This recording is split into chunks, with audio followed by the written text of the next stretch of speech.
নমস্কার বন্ধুরা, আমি সুলতা বলছি। মা ও ছেলের গল্পের ব্লগে আপনাদের আবারও স্বাগত জানাই। আজকে আপনাদের দাদা বাজার থেকে চিকেন পাঠিয়েছে, তাই ভাবলাম এই যে মোটা মোটা পুঁইশাক ডাঁটা দিয়ে আর আলু দিয়ে চিকেন কষা করব। এখানে আমি চিকেন রান্না করার জন্য নিয়েছি পেঁয়াজ, কাঁচা লঙ্কা, আদা, রসুন ও টমেটো। এইগুলোকে আমি মিক্সিতে ভালো করে পেস্ট করে নেব। তাহলে চলুন বন্ধুরা, মিক্সিতে পেস্ট করে নেওয়া যাক।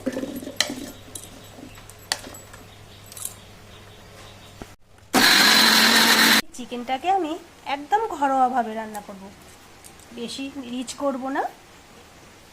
প্রথমে হলুদ দিলাম, তারপরে দিলাম কাশ্মীরি লঙ্কার গুঁড়ো, তারপরে দেব সর্ষের তেল, তারপরে মিক্সিতে পেস্ট করে রেখেছিলাম মশলাটাকে দিয়ে দেব। দিয়ে এইভাবে বয়েল করে নেব, নিয়ে 15 মিনিট বয়েল করে রেখে দেব। কড়াই গরম হয়ে গেছে, কড়াইয়ে সর্ষের তেল দেব।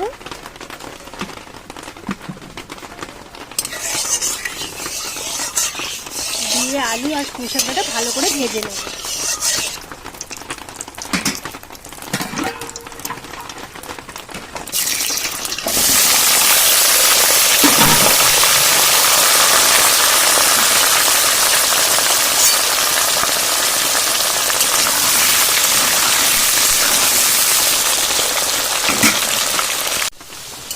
আলু আর পুঁইশাক ভাজা হয়ে গেছে দেখুন।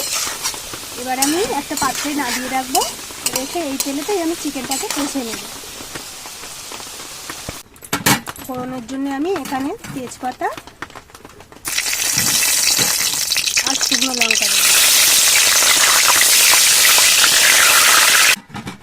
তারপর বয়েল করে রাখা চিকেনটাকে কড়াইয়ের মধ্যে দিয়ে দেব।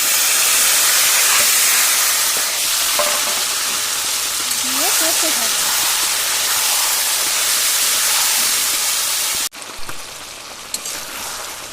চিকেন কষা হয়ে এসছে, এর মধ্যেই আমি পুঁইশাক ডাঁটা আর আলুগুলো অ্যাড করব।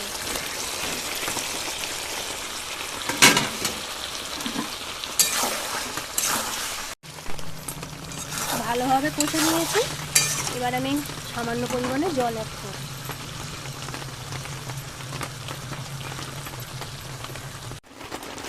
চিকেন রান্না কমপ্লিট হয়ে গেছে। এরপরে গরম মশলাটা দিলেই আজকের মতন আমার ছুটি।